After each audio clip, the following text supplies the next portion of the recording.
Well, hello. There's a few behind the scenes things that have been going on. The first thing that was quite intriguing one evening, 'cause I don't stay up that late, so one evening, I was just on YouTube seeing what's up, seeing what's being talked about, disclosure, all that. And I heard the words, "Send me an angel." And I'm like, oh yeah, I think it's the Pet Shop Boys song, "Send Me an Angel." I'm like, and then what came up on YouTube when I typed it in was the Scorpions song. So I'm like, oh, I didn't know there was another one. And that was the only song that came up, was the Scorpions' "Send Me an Angel." So I don't know, play it. And wow, that's all I'm gonna say. Like, yeah, here I am in the land of the morning star. Okay, Venus. Like, okay, that's the version of "Send Me an Angel" I'm supposed to hear, and it's a really amazing song. So the next day, I'm just kind of obsessed with it now. Like, I want to play it again. And when I did, I felt this unbelievable, calm, peaceful, loving warmth come through me, because I had a suspicion the night before about who may have whispered in my ear this song. And like, who do I know from Venus?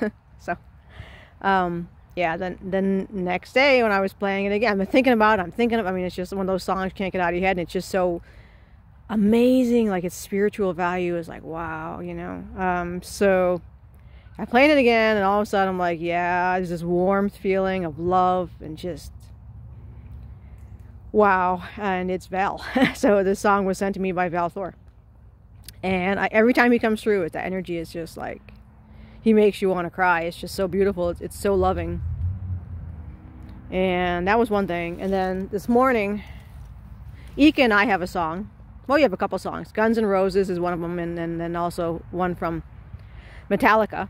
That's why, I think, these guys know I like my hard rock, but Ika likes it too. He likes a lot of hard rock. He got me into a lot of stuff like Def Leppard, which I never listened to. I never was a hair band. Now it's like, oh, hair bands. Well, yeah, obviously all that hair and Pleiadians.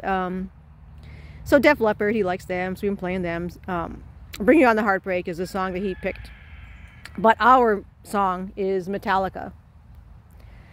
And it's just like, yeah, nothing else matters. That song, one day I was driving and it came on. I'm like, it's kind of, that guitar line's really kind of mesmerizing.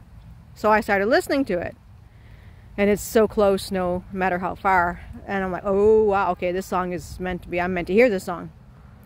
So while it's playing, I'm getting this sensation. It's like, this is for you guys, you two, And two crows, side by side, fly over my truck. This morning, the song comes on again. Two crows, side by side, fly over my truck. This is the kind of stuff you want to watch for. You have a sensation, and that's the message. Remember, these messages often come in a whisper. That's the way they're sent to you, That's telepathy is actually very quiet, because you have to be quiet in order to pick up on it. And it's not just words. It's feelings, it's emotions, it's like stuff that's being transmitted to you.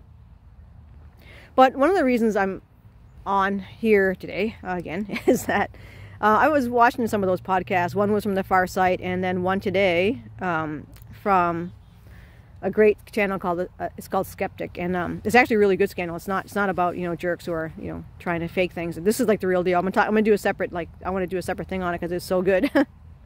And I've been hearing information, not from these two groups, but just in general, because I think there's been a lot of deception. I think there's a lot of takeover, and Farsight mentioned that last night. A lot of these self-help, woo-woo, new age, whatever, I don't belong to those things. Don't ever put me in a new age category. I'm not a new age person. All of that kind of thing. Certainly in the ET disclosure movement, certainly in the official disclosure movement, these are all psychological operations. I hate to tell you. if anyone is sort of encouraging you to be passive, and I always say I don't tell people to do anything, use your discernment, but just I want you to think.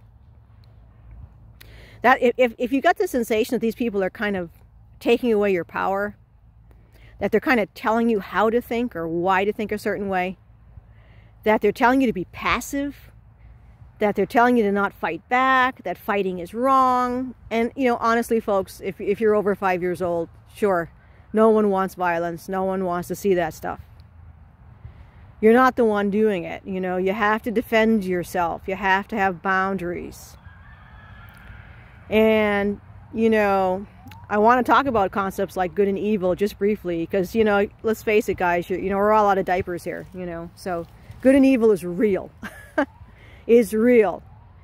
And it's not just somebody trying to find their way. Oh, they just incarnated and they're trying to, you know, this is just their way of doing things. Really? You think someone who murders a baby is just, it's okay. They're just their way of doing things? It's evil, folks. It's evil. You think when Ika's fighting in the Dums, you think he's shaking people's hands? He's killing them. You know why? Because they're evil. And needs to be stopped what they're doing. The hybrid programs, the MK Ultra, all of your three-letter organizations, your CIA is the worst of all of them. All of your governments, they need to come down. They're murderers. They're villains. They're evil. And it's just the idea of that we're supposed to sit back and like, oh, it's all fine. It's all great. You know, it's all love. Let's all just hug each other. Let me tell you, Ika's not hugging him. He's shooting him. It's like, and you know, when I was abducted, and for those of you who are watching, many of you here watching, you know, you were abducted, and we want to hear your story. You know what happens when an abduction is stopped? The fucking ship's blown up, all right? Everybody's fucking killed. They're killed. They're wiped out. That's what they do. They don't shake hands. They don't take them away. They don't give them a drink and be like, oh, you probably just had a bad childhood and we're going to try to heal you. No, they don't. Shoot first, ask questions later. That's what happens.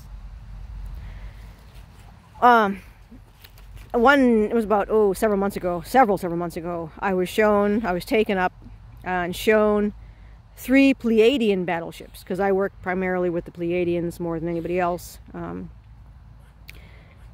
And they showed me the 3 ships. They were in formation. They were gonna, you know, had a mission. And it wasn't to shake hands. And I got the words truce and I got the words peace. And then I heard, because this is telepath, so I have to kind of translate what the information was sort of downloaded to me.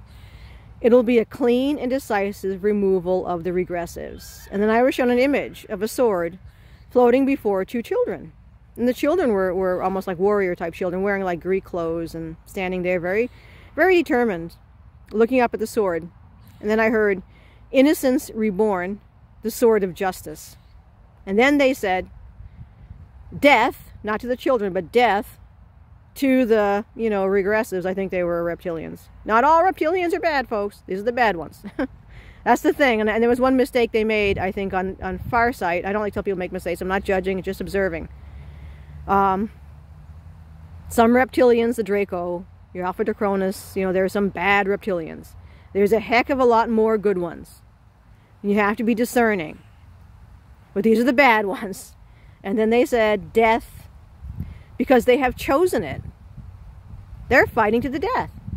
That is what they do. It's their culture.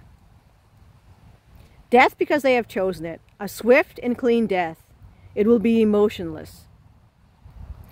I have some light language that I want to share. Okay, they said you need to do some light language to go along with this to kind of explain the situation. I think it's a pretty simple one. You know, the idea of good and evil. You know, you just can't candy coat or sugar coat evil. It isn't like you know, yeah, sure, there's people who just act bad because they had a bad childhood, or they act a little funny or funky, you know. Your typical funky human, right? Who's a jackass or whatever. Yeah, that's one level. And yeah, they're on their journey and they're on their path and whatever, right? Yes. But that doesn't explain sociopaths, psychopaths, murderers. I mean real ones, the ones that are in the government. Not the ones that are reactive. The ones that do this because they feed off of the energy of death. And they feed off the energy of pain. And if you can describe that as anything other than evil, Be my guest. You know, that's your free will to do so. But I will tell you this. If you ever face one of these beings, whether it's a regressive extraterrestrial or a fully regressive Terran, and you just want to love fest them or have a conversation with them, you're going to be dead. And you better hope you're dead and that they don't catch and torture you. Or rape you and then torture you and kill you. Because that's what they're going to do. So the choice, of course, is yours. I'm not telling you how to make choices in your life. You can certainly yield, have no boundaries, love, and fully embrace those who are out to destroy you and your family. That is your choice. I, however, will fight to the death, and I will kill them. But that's my choice, and that's where I stand. That's where I've been. That's why I'm here. I'm going to finish with some light language, which is what they told me to do. So I'm going to try to. I'm in the grass or out in nature, baby. Always out in nature. So, okay, we're going to come in with this. Okay, this.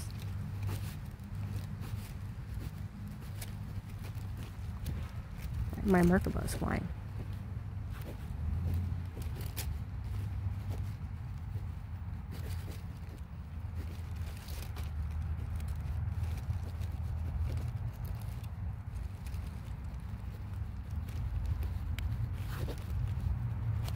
Okay, so that is the message on good and evil.